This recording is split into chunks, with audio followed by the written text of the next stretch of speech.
Estás escuchando Milenio 3 por Aluka Nanika.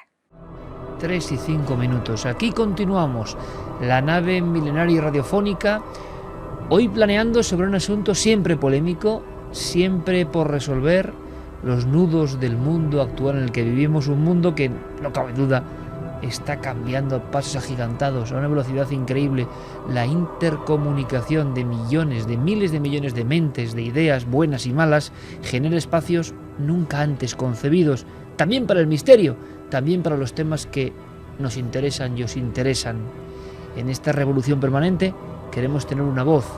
Hemos recogido algunos elementos, pero lo importante es también vuestro método, vuestra historia, vuestra experiencia, vuestro tiempo dentro de Milenio 3. Pues vamos con los mensajes que nos hacían llegar a las diversas vías de comunicación. Pato nos dice: lo peor es la sugestión que esto crea en los adolescentes y la locura que se crea alrededor de este tema, hablando de lo de Charlie.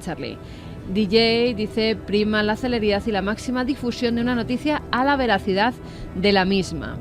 Tomás Mora, que dice que nos escucha desde el otro lado del charco, mi ciudad, San Cristóbal, estado Táchira, en Venezuela. Hace poco comenzó a circular un rumor que había amanecido nevada una montaña en un sector llamado Las Porqueras. Circularon fotos, lo publicó el Universal y el Nacional, los principales periódicos del país. Nunca ha nevado en dichas montañas y las fotos eran del estado Mérida, aquí en Venezuela, donde sí cae nieve. Buenas noches a todos y magnífico programa. Nuestro caso no es una leyenda urbana, es real. Mi hijo con 15 años se levantó de madrugada chillando que tenía algo en el oído y que se movía y hacía mucho ruido. Como no le veíamos nada y no sabíamos qué hacer porque el crío estaba muy alterado, fuimos al CAP y después de un buen rato le sacaron un mosquito. Afortunadamente no le quedó afectado el oído. Hasta pronto. Sonia Casas dice: yo leí un viral que hablaba de empresas de alimentación que usaban células madre de abortos humanos como potenciadores de sabor. Tremendo. Sara María dice: ¿cuántos virales habrá habido en la historia? Se difundió, la gente lo creyó y ahora es aceptado por todos nosotros. Sam dice: me encanta, mientras prensa series hace eco de virales como si fuesen noticias reales. Milenio 3 destripa dichos virales. Miguel López dice: la información siempre ha tenido un precio. Nosotros nos informamos gratis y eso también tiene un precio. Sabias palabras, Miguel. Buenas noches, equipo. En el verano de 2008 estuve en el pueblo de Waterford, en Irlanda, como parte de un programa de intercambio de estudiantes. Yo tenía 17 años y en la escuela en la que nos daban clases estábamos varios chicos y chicas de distintas partes de España mezclados. Un día no vino un chico y nos explicaron que le dolía el oído y que la enfermera de la escuela le había encontrado una araña en el oído.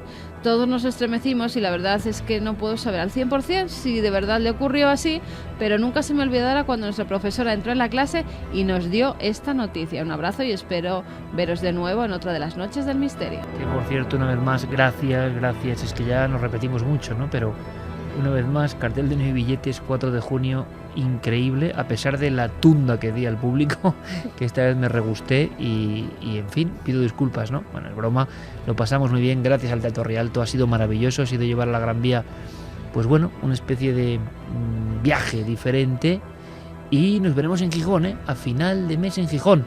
En la web nuestra, nikeljimenez.com, navedemisterio.com, en todas las que ya conocéis tenéis las formas de acceder a ese espectáculo que va a ser la Expo y la Noche del Misterio, pero es que la Expo con muchas novedades, cómo no, y algunos bichos que mañana aparecerán en la televisión que viajarán a Gijón. Alguno no cabe en el oído, claro, tenían 3 metros, imagínate.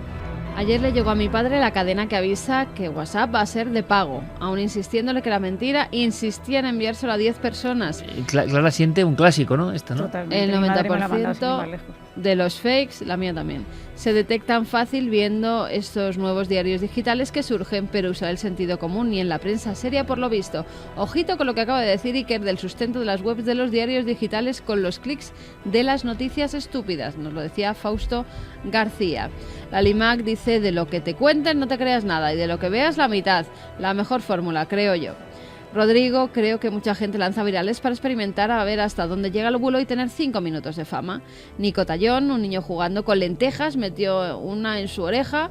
Al tiempo, la madre observó un brote verde que salía del oído. Montaña Sánchez. Eran los famosos brotes verdes esos. Montaña Sánchez dice: hay insectos que insertan sus huevos debajo de la piel de las personas y no se enteran hasta que no nacen las crías. Y son asquerosas las imágenes. Paula Raga dice: hay personas a las que les gusta sabotear con mentiras las ilusiones de los demás. Misterio Infinito, vídeos de gente haciendo estupideces y que se hacen viral. Lo peor es que hoy en día los más pequeños tienen acceso para ver eso. Paulino Fernández: cuánto loco para llamar la atención. ¿Qué quieren, comernos más la cabeza? Bastante tenemos ya con esta sociedad. Coral dice: yo vi el vídeo y me pareció la cosa más desagradable del mundo. Me lo creí como una tonta. Lo de la araña en el oídito.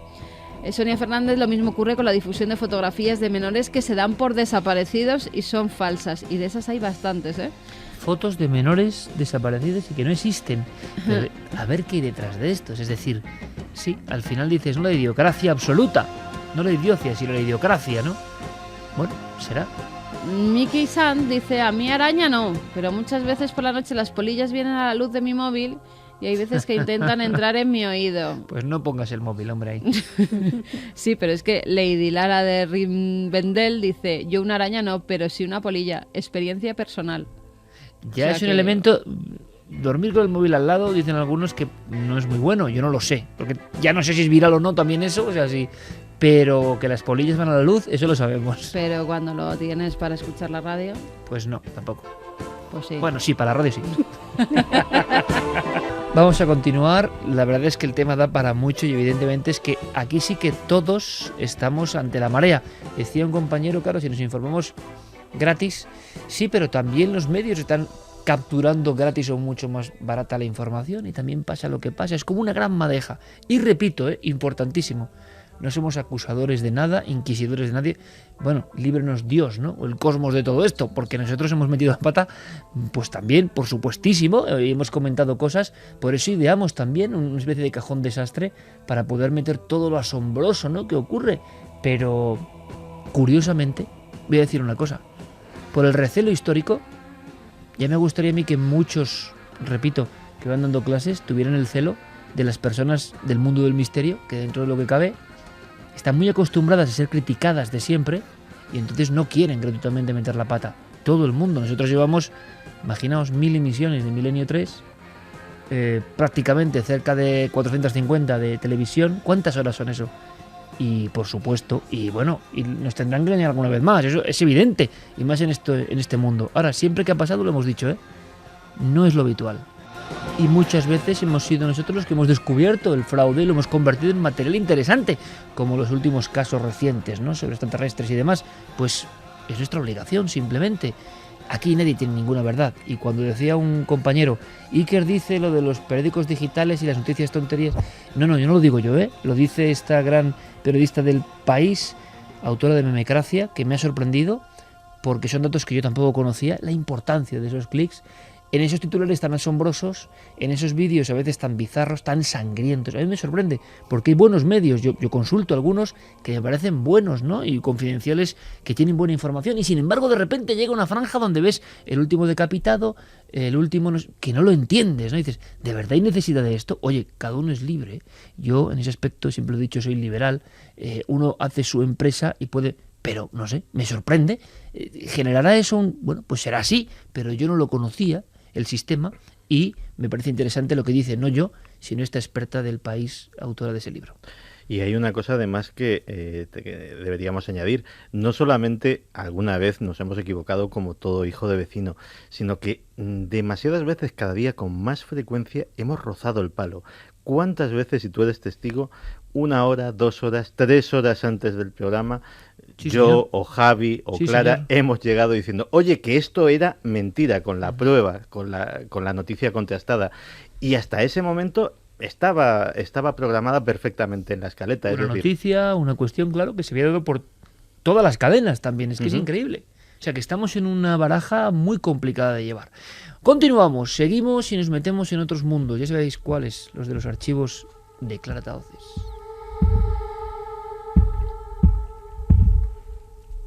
Y hablamos de alguien que sabe de estos temas también, un productor televisivo de amplísima trayectoria, Andrés.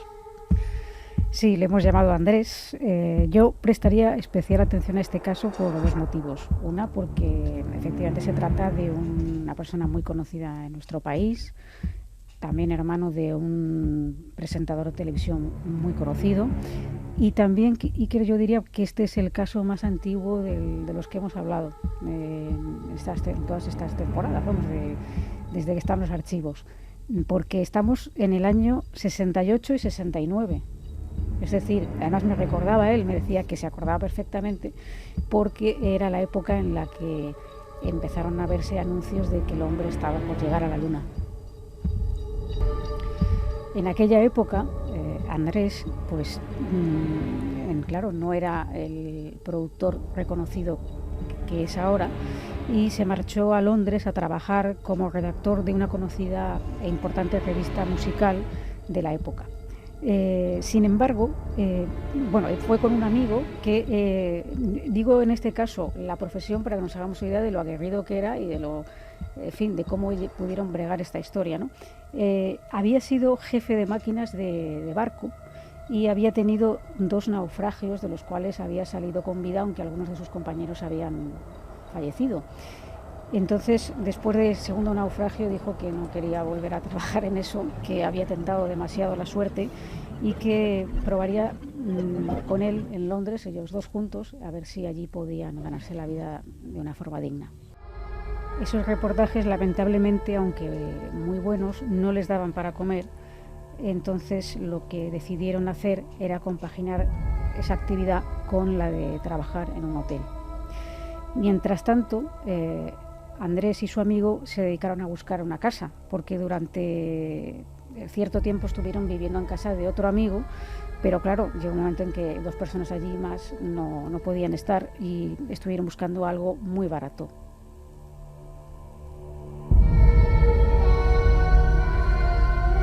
Vieron un anuncio que prometía, porque era un lugar de un precio irrisorio, tenía que haber un error, decían ellos, ¿no? Esto no puede ser.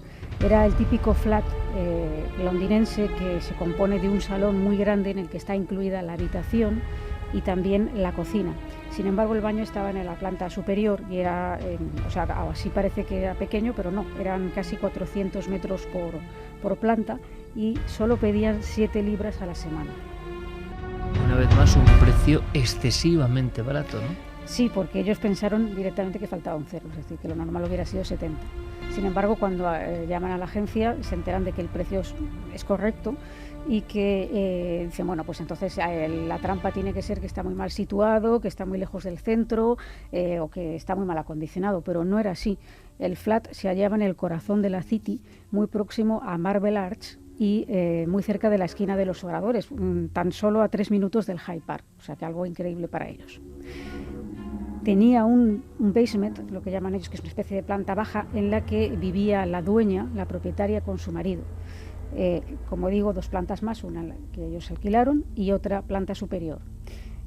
Bien, en total eran, como digo, 400 metros cuadrados aproximadamente por planta y lo que, bueno, pues ellos, la única cosa que les pareció, pero bueno, lo aceptaron, era que había que alquilarla como mínimo por 1 año y que había que dar, lógicamente, una fianza.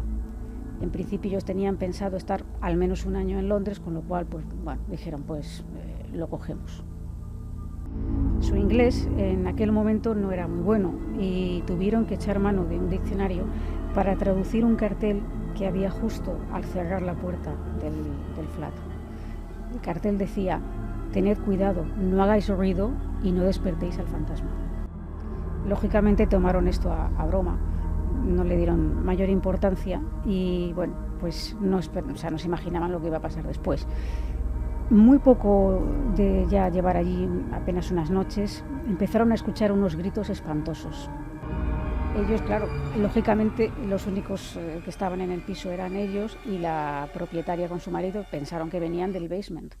Entonces bajaron y bueno, salió la dueña y me la describía como una mujer que había sido una vedette y que aunque ya tenía una cierta edad conservaba su figura de avispa y unos enormes ojos que taladraban con la mirada y que además, bueno, pues se enteraron posteriormente de que ella era espiritista y medium y que realizaba sesiones en su casa.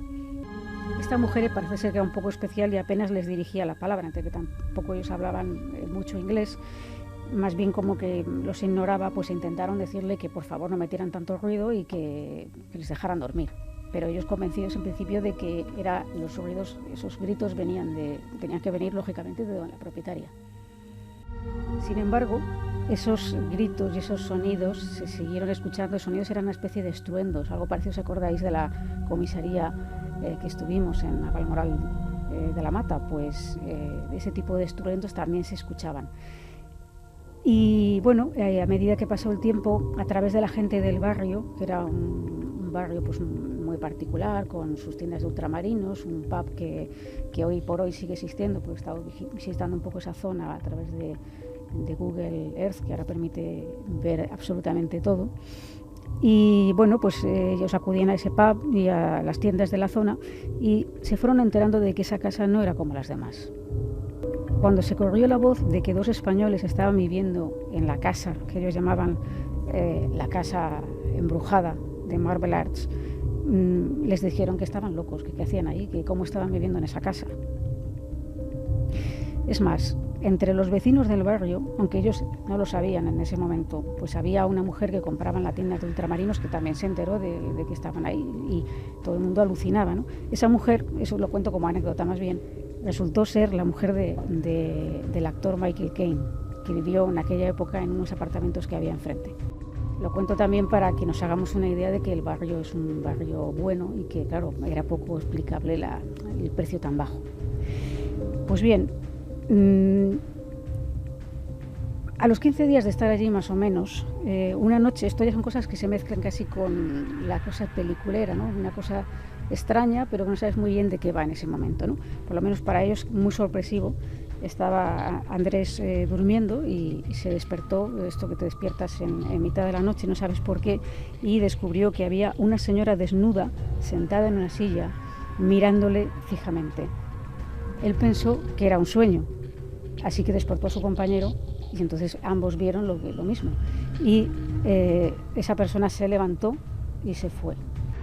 Pero no se trataba de un espectro, se trataba de la propietaria, de la dueña, que había subido y se había colocado ahí observando. O sea, eso es una idea de lo extraño que era el lugar, de lo tétrico, y además veremos que esto tiene cierta importancia más adelante porque la propietaria también es un poco historia detectivesca y casi criminal. Se plantearon en ese momento si seguir viviendo allí, pero claro, habían dado como el pago de un año y con una fianza que perderían sin duda. Y ellos, bueno, en ese momento eran jóvenes y dijeron, bueno, ¿a ti te ha molestado? No, a mí tampoco, bueno, pues vamos a intentar obviarlo, porque quizás este era el menor de los males comparado con los gritos aquellos que se oían y con las cosas que pasaban, como por ejemplo, que por las noches Andrés tenía una máquina de escribir con la que escribía sus reportajes y la máquina comenzaba a utilizarse, empezaba a oírse el ruido de las teclas, taca, taca, taca, taca, y el carril tan característico de las máquinas de aquella época. Aquel ruido les despertaba, miraban y veían que obviamente la máquina no solamente no había nadie allí, sino que no había ni papel ni había escrito nada en la máquina. Era como solamente el sonido, la imitación, lo que conocemos como mimefonía. Otra de las cosas que ocurrían, y no era muy frecuente, es que se formaba un viento dentro de la casa, las cortinas se movían solas, se agitaban. Esto tendría una explicación fácil si las ventanas estuvieran abiertas, porque era realmente que las cortinas se movían, pero de una manera bastante notoria. Sin embargo, ellos tenían las ventanas cerradas y eso, sumado a los ruidos de los estruendos, a los cambios de temperatura bruscos que estaban tan normal, parecido a lo que veíamos en El Exorcista, ¿no? Que tenían que ponerse el abrigo para entrar y que salía vaho, pues esto les ocurría también a ellos. Después de un tiempo empiezan a interesarse ya por a ver qué pasa aquí en esta casa, ¿no?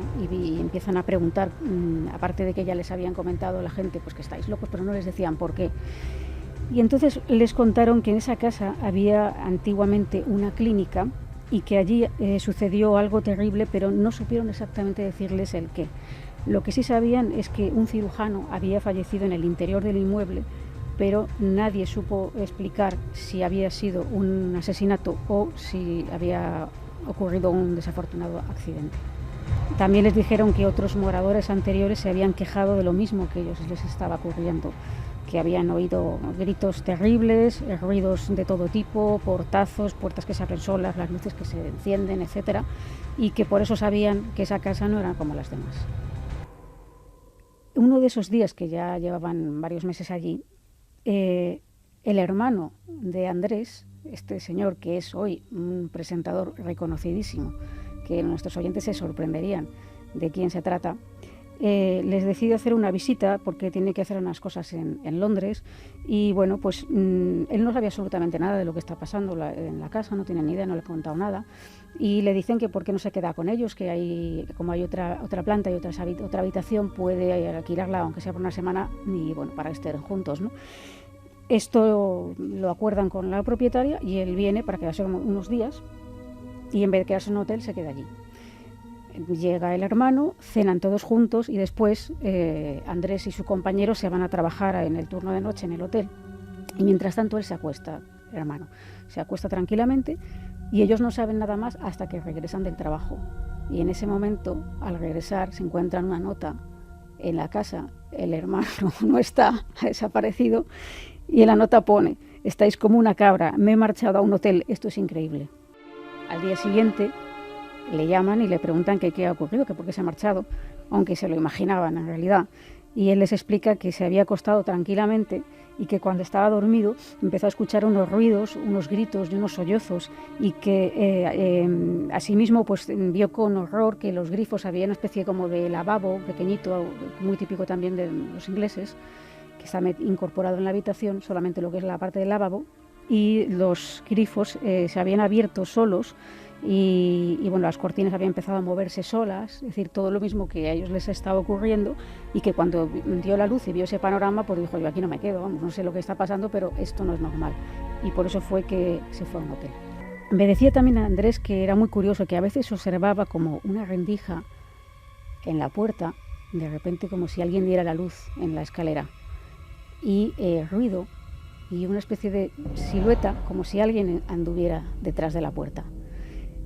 Cuando abrían no había nadie, pero es que lo curioso es que a veces dice que lo hacían con tal sigilo que se levantaba descalzo de la cama para pillar a quien fuera y totalmente el lugar solamente estaba la luz encendida sin nadie allí.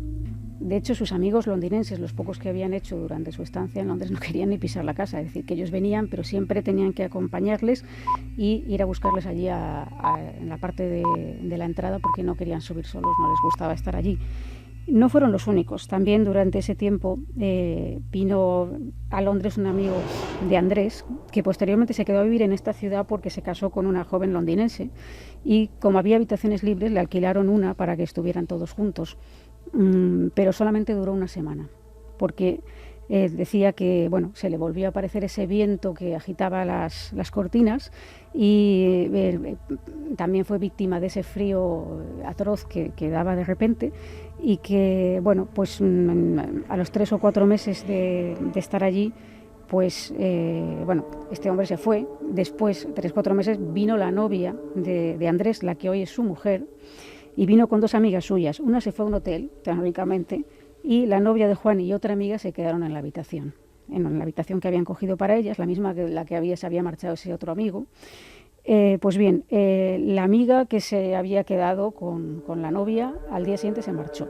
Dijo que ella ahí no se quedaba y se fue al hotel con la otra amiga. Dijo que cuando se fue a bañar, que estaba en la planta superior el baño, pues le pasó de todo. Primero que el agua empezó a salir hirviendo, luego muy fría, como el hielo, se le apagó la luz, la puerta del baño se le abrió y se le cerró de golpe y que bueno, no podía aguantar más.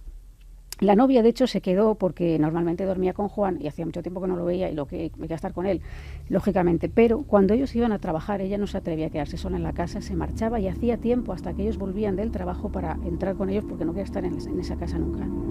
Y para complicar aún más las cosas, sí que esto me llamó muchísimo la atención cuando me lo contaba Andrés. Resulta que la propietaria estaba casada con un señor mucho mayor que ella, por lo menos 40 años mayor, me decía. Y que este hombre pues había sufrido como una serie de accidentes. Un día llegaron y se lo encontraron una ambulancia que se lo estaba llevando porque presuntamente se había caído de la escalera, y que aprovechó y le escogió y le dijo que su mujer le quería matar, que le había empujado por las escaleras y que iba a acabar con él. Esto quedó como una anécdota, porque en principio, bueno, se quedaron un poco alucinados, pero no sabían si esto era verdad o no era verdad. Ellos no estaban en ese momento, cuando fue al llegar, cuando se encontraron la ambulancia, ¿no? Hasta que un día, cuando regresan de trabajar, al entrar, se encuentran con un ataúd abierto y dentro el marido muerto. La propietaria les dijo que su marido había fallecido y que estaba esperando los servicios funerarios a los que ya había avisado. Sin embargo, pasaron 2 días y allí no vino nadie.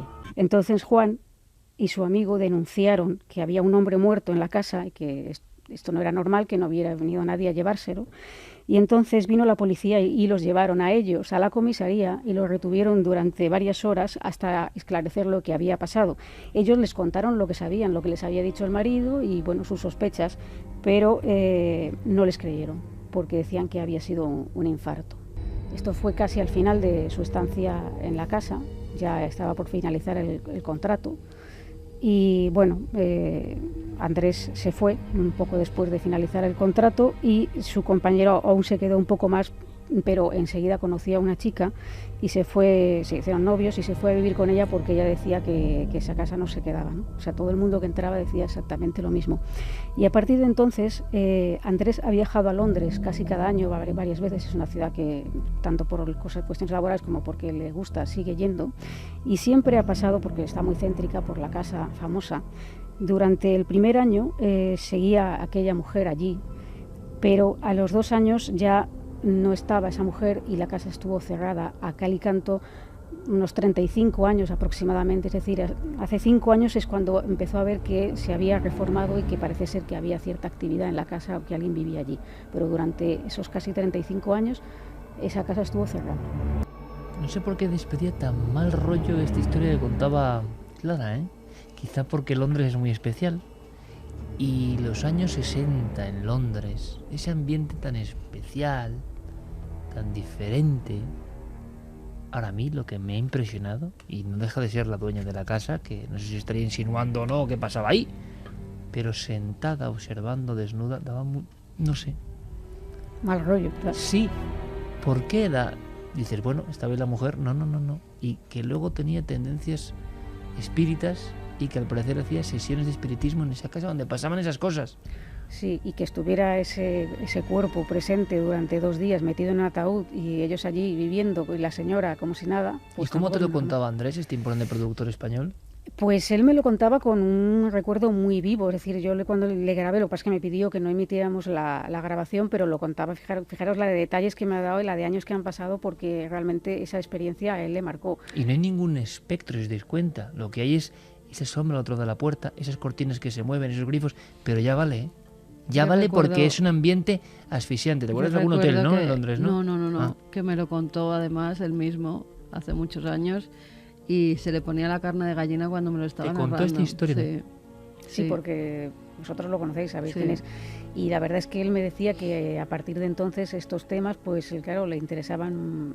Él tenía estaba en una cosa musical, nada que ver con esto, pero sí que le dio un giro importante. Y la imagen de salir descalzo, Londres, años 60, finales, tú ves que hay una silueta que se refleja al otro lado de la puerta y tienes el impacto, ¿no? Y los redaños de levantarte en sigilo para sorprenderla y que no hay nada, y el típico pasillo inglés con las luces. ¿Qué? Nosotros hemos estado en algún hotel inglés con Londres con fantasmas. Sí, y también algún amigo que nos contó también una señora sentada en la cama. Bueno, es verdad. Un importantísimo futbolista español. Exactamente. Que nos cuenta que están en un sitio y que luego descubre que ha sido un centro psiquiátrico. Y ahora es una zona de chalets, claro, de, muy moderna, de lujo. De alto standing. Sí, de lujo, y donde varios jugadores tenían allí su casa. Y en la suya en particular, en las de otros parecía que también ocurrían algunas cosillas, pero en la suya en particular... Algunos jugadores en activo todavía. La mujer, ella, Ana, ve una de las noches una señora sentada al lado de su marido en la cama, una señora completamente vestida de negro, como antigua, decía. Y con un farol en la mano. O sea, tú te despiertas, ella nos lo contaba, yo recuerdo por el ambiente, ¿no? Llegan a un club importante, máximo lujo y claro, un sitio perfecto, ¿no? Y nos lo contaba a nosotros, a ti y a mí, impresionado, identificándose como seguidor del programa, pero claro, luego supimos porque había algo más, ¿no? Y oye, a mí me ha impresionado este caso, de Andrés. Yo no lo conocía, el caso.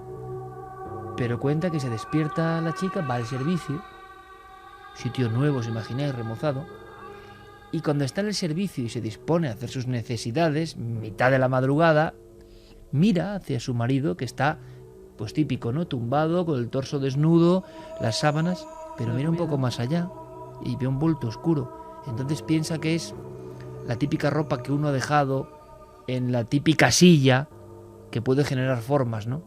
Pero ella y perfectamente despierta desde el servicio, afina la mirada y ve una mujer desnuda, ataviada con una especie de ropaje como de tela de saco, encorvada y sentada a los pies de la cama sin mirar al esposo, sino como mirando hacia el armario. Y lo que ya le deja impresionada a esta chica, que si da es que tiene la mano extendida y lleva un farol. Bueno, el susto es impresionante, el grito es impresionante, cuando se despiertan no hay ya nada, se ha disuelto, y luego descubren que eso fue el terreno donde había un centro psiquiátrico de los del siglo XIX en Londres, y que fue reformado para convertirse en zona de alta alcurnia, digamos, ¿no? Bastante impresionante. Y ese ambiente de ese Londres bullicioso, pero también con estos temas, me ha impresionado. Sí, la verdad es que sí. Espero que a vosotros también, que es lo que importa. Vamos ahora a cambiar de tercio, y lo hacemos, como no, con el maestro Enrique, que... Oye, me contabas, Clara, en la noche del misterio, esto ya para quitar un poquito de tal, ¿no? Porque si no, hasta casi problemas de orden público y orden de casi tránsito vial, ¿no? Con nuestro amigo el maestro Enrique. Sí, porque tanto a la llegada como en el descanso, pero sobre todo al salir, cuando ya nos íbamos... ¿Qué imagen viste? Carlos Largo, Pablo Villarribia y yo, de repente vemos como una especie de tumulto, ¿no? Como esto de los anuncios de desodorante de la Cashba. Y ¿qué pasará allí? Miramos así, con dificultad, por ver quién estaba en el centro y quién estaba. Él. En plena Gran Vía diciendo, ¡despierta! Qué grande. Bueno, pues después de los dos envíos, ¿no? En forma casi de carta hablada, de deseo de despertar, siempre con la idea personal, ¿no? Que podéis seguir, compartir o no, pero siempre remueve algo por dentro, de nuestro querido Enrique de Vicente, el maestro, sobre el sexo, ni más ni menos. Viene otra cuestión, nada polémica, ¿sabéis? La educación. Enrique siempre repite, él va como con sus educastración. A ver qué nos cuenta.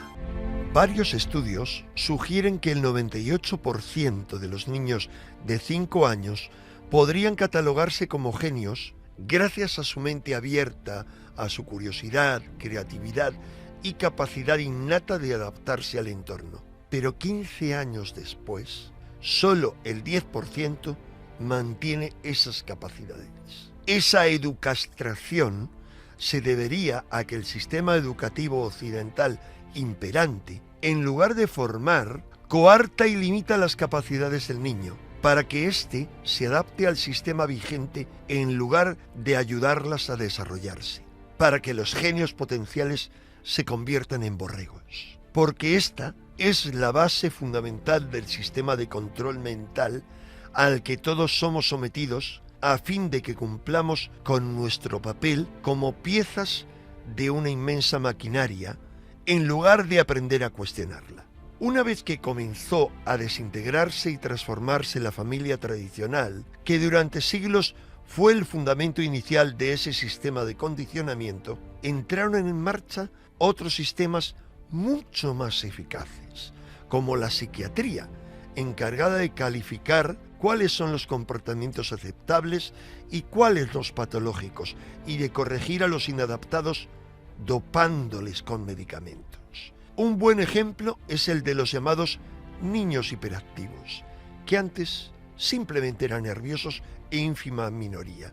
Leon Eisenberg es el psiquiatra que descubrió el llamado trastorno del déficit de atención e hiperactividad. Y en su lecho de muerte confesó que ese síndrome era simplemente un comportamiento diferente al que quisieron hacer pasar por una enfermedad nueva. Otros ejemplos son la inclusión de las rabietas en el último manual de pediatría de los psiquiatras, o ver cómo el gobierno estadounidense declara en un informe que 1 de cada 5 niños tiene un trastorno de su salud mental, cifra que parece un insulto al sentido común de la población, porque es imposible que tantos niños estén mentalmente enfermos. ¿No será más bien que cada vez más niños son muestras de verdaderas mutaciones de la especie, capaces de adaptarse a un mundo muy cambiante y de llevar a cabo cambios radicales? Si así fuere, el sistema los vería como una amenaza contra su supervivencia, que debe frenarse a toda costa. Piénsalo por un momento.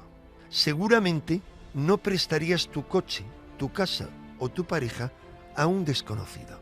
Sin embargo, el Estado te obliga a prestarles tus hijos durante más de 10 años a perfectos desconocidos que se ganan la vida sometiéndoles a un proceso sobre el cual tienes un control mínimo, porque la educación básica es obligatoria. Y si te niegas a escolarizar a tus hijos, como cada vez hacen más padres, te pones fuera de la ley. Afortunadamente, el maravilloso talante de la mayoría de los españoles, incluidos los funcionarios, suele ser bastante libertario. Por ello, han sido los propios educadores quienes han dado la voz de alarma y denunciado el sistema educativo vigente. Y cada vez hay más colegios privados que siguen sistemas alternativos, como el Waldorf, el Montessori y otros. Aunque no son suficientes, solo están al alcance de quien pueda pagarlos y los medios informativos distan de darles la difusión e importancia que merecen. El interés que despierta el debate sobre la educación quedó demostrado por el eco unánimemente positivo que aún sigue teniendo el programa dedicado al tema por Cuarto Milenio, donde se discutieran toda una serie de informaciones y planteamientos prohibidos y se animó a millones de padres a reflexionar sobre algo de importancia excepcional.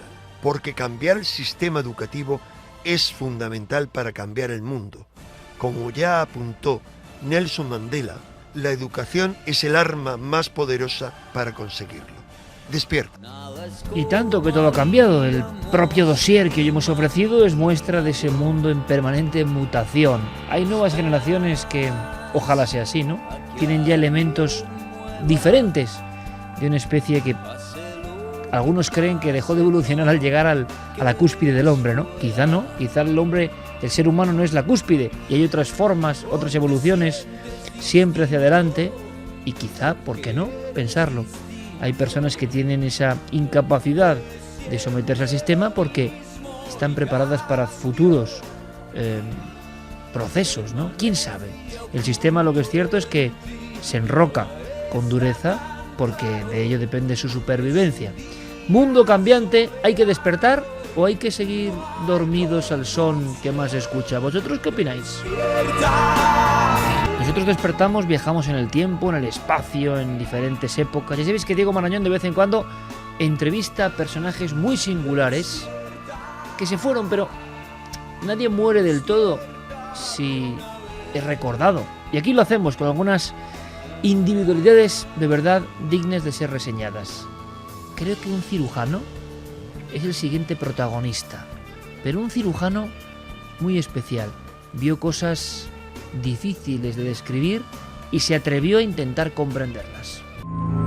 Señor Pare, qué inmenso honor. Si ha venido a que le ponga una cataplasma, necesitaré harina de lino, agua, mostaza, un trozo de arpillera... No, yo con que me responda unas preguntas me doy por contento. ¿De verdad no le duele nada? Que no tiene muy buena cara. Serán las horas. Cuénteme de dónde surge su interés por la medicina. Pues no lo sé, no le voy a engañar.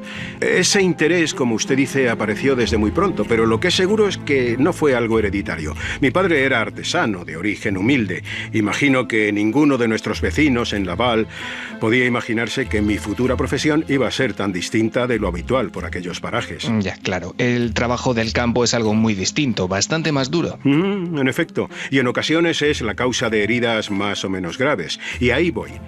Nadie como yo era capaz de coser y suturar cortes. A mis 13 años rara era la vez que dejaba una mala cicatriz o que una herida de la que yo me hubiese ocupado se infectase. Y quien habla de trabajos del campo habla de guerras cada vez más numerosas. Ha visto uno cada cosa que, bueno, qué espanto. Ya imagino, es decir, que su fama le precedía. Sí, en caso contrario jamás podría haber salido de aquel lugar. Mis cualidades me dieron la oportunidad de estudiar en París. Una vez allí, completé mis estudios y me dediqué de lleno a la cirugía. Pero nada que ver con lo que tienen ustedes ahora. Imagínese, en mi época, por ejemplo, para limpiar la laceración de las balas, usábamos... Imagino que algún tipo de anestesia rudimentaria. Bueno, más o menos. Utilizábamos aceite de saúco... Hombre, podría ser peor. Bueno, no me deja terminar, espere. Utilizábamos aceite de saúco que se aplicaba hirviendo. La gente perdía el conocimiento por el dolor, así que puede llamarlo anestesia, si quiere. Me está doliendo solo de pensarlo. Ya, pero para eso estaba yo. Se me ocurrió una sustancia a base de huevo, aceite de rosas y trementina que podía tener el mismo resultado, y acerté. Mucho menos traumático, ¿sabe? Pues menos mal. ¿Es verdad que estuvo usted al servicio de 3 reyes? 3 no, 4. Un Francisco, un Carlos y 2 Enriques. De los números no me acuerdo, ha pasado demasiado tiempo. Fue una época de viajes y aprendizaje.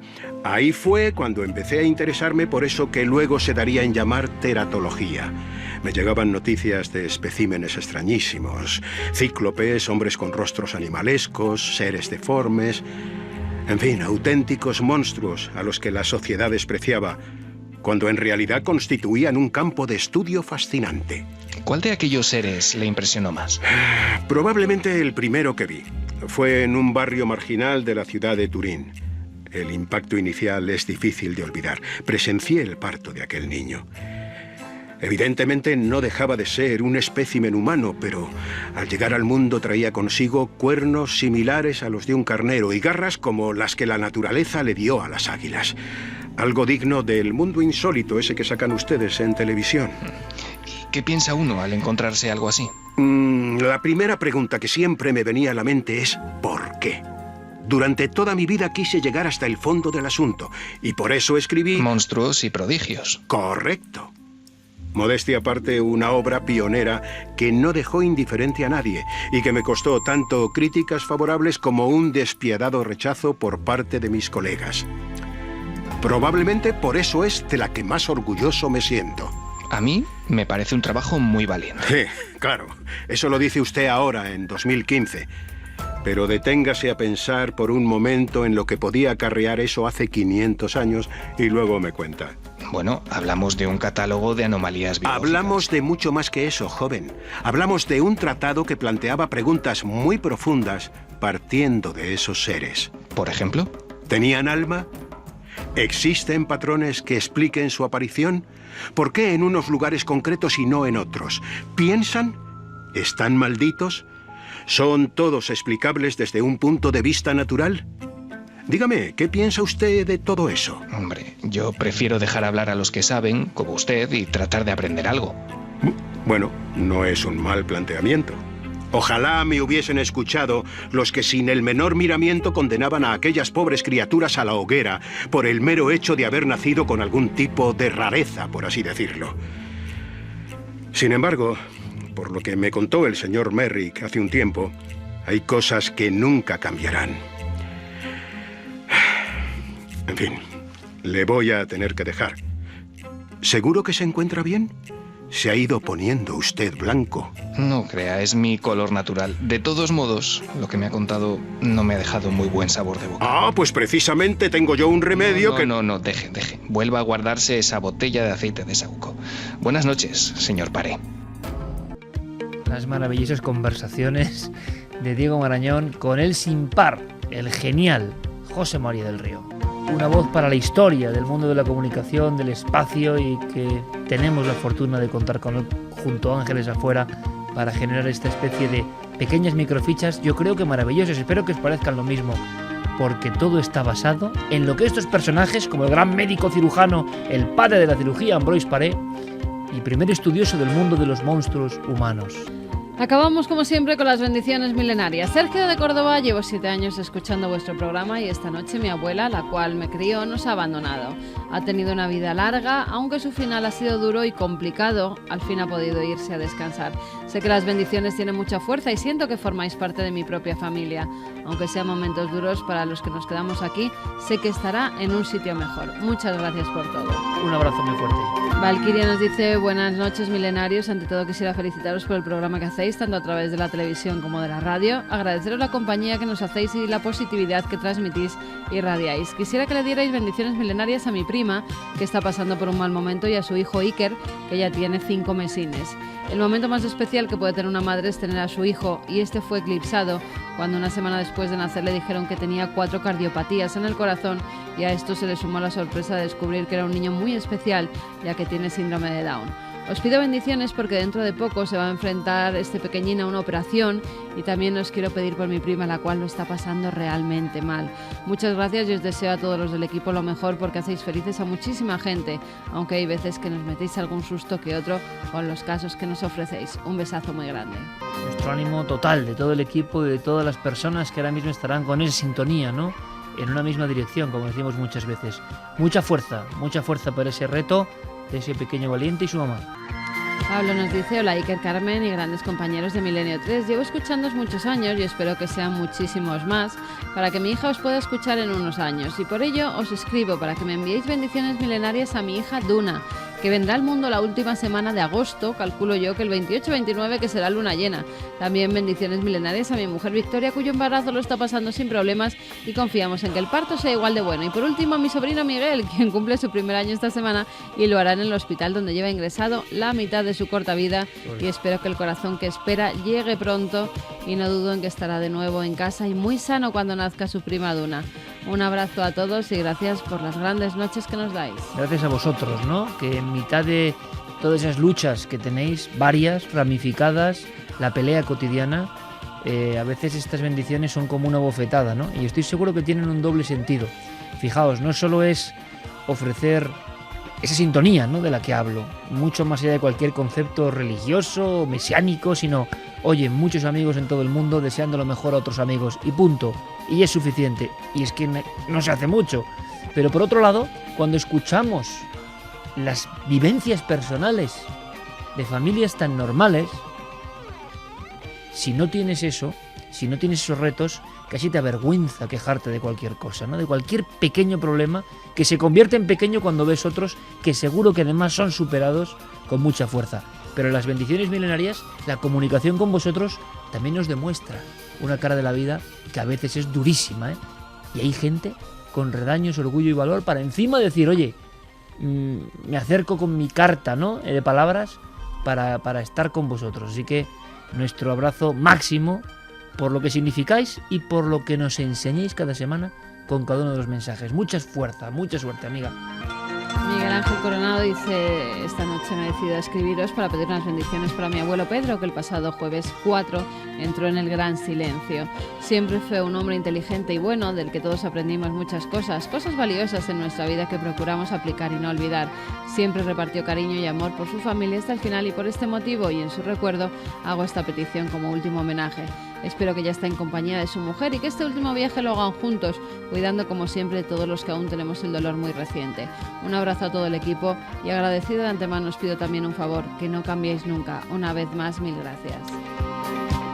Difícil ya lo de cambiar, ¿no?, porque después de tanto tiempo es complicado. Nos vamos construyendo con cada experiencia, con cada decisión, el gran silencio o quizá la gran luz Yauma también nos escribía esta noche, dice que es un oyente de siempre y que nos sigue por donde quiera que la vida le lleve. Esta noche ha fallecido mi abuelita, ha sucedido como suelen comentar los expertos en vuestro programa, en un momentito de intimidad.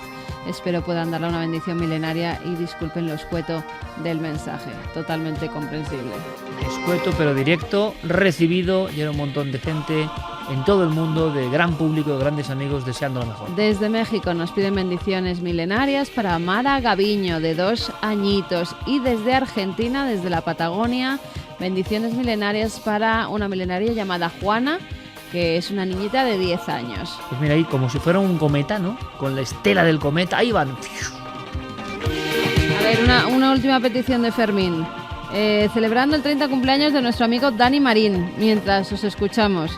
Es un gran fan del misterio y nos encantaría que en una fecha tan señalada como es alcanzar la década de los 30, le enviaréis vuestras bendiciones milenarias como felicitación. Pues ahí van. 30, magnífica época. Fermín, Leti. Claro que sí, magnífica Cumplido, época. ¿no? Sí, señor. Lo que diga Fermín aquí es ley. Nos marchamos, amigos, ha sido un placer como siempre y de verdad, esa lección última, ¿no? Como para quejarse con las batallas que hay por ahí, las batallas tremendas, heroicas, que muchos tienen que librar y que todos en algún momento tenemos que librar. Mucho ánimo para todos. Gracias, Noel, gracias, Fermín, gracias, Javi. Un abrazo. Mañana, Santi. 23:45 y lo mismo aprendemos inglés en Cuarto Milenio. Ah, viene un ilustre, Richard Vaughan. Mítico. Mítico, a contarnos algo que es increíble, la investigación de este gran profesor de inglés. Ya veréis, va a ser sorprendente. Claro, hasta mañana. Hasta mañana. Hasta mañana, Carmen. Besos, feliz semana. Un abrazo, feliz semana. Milenio 3, Cadena SER.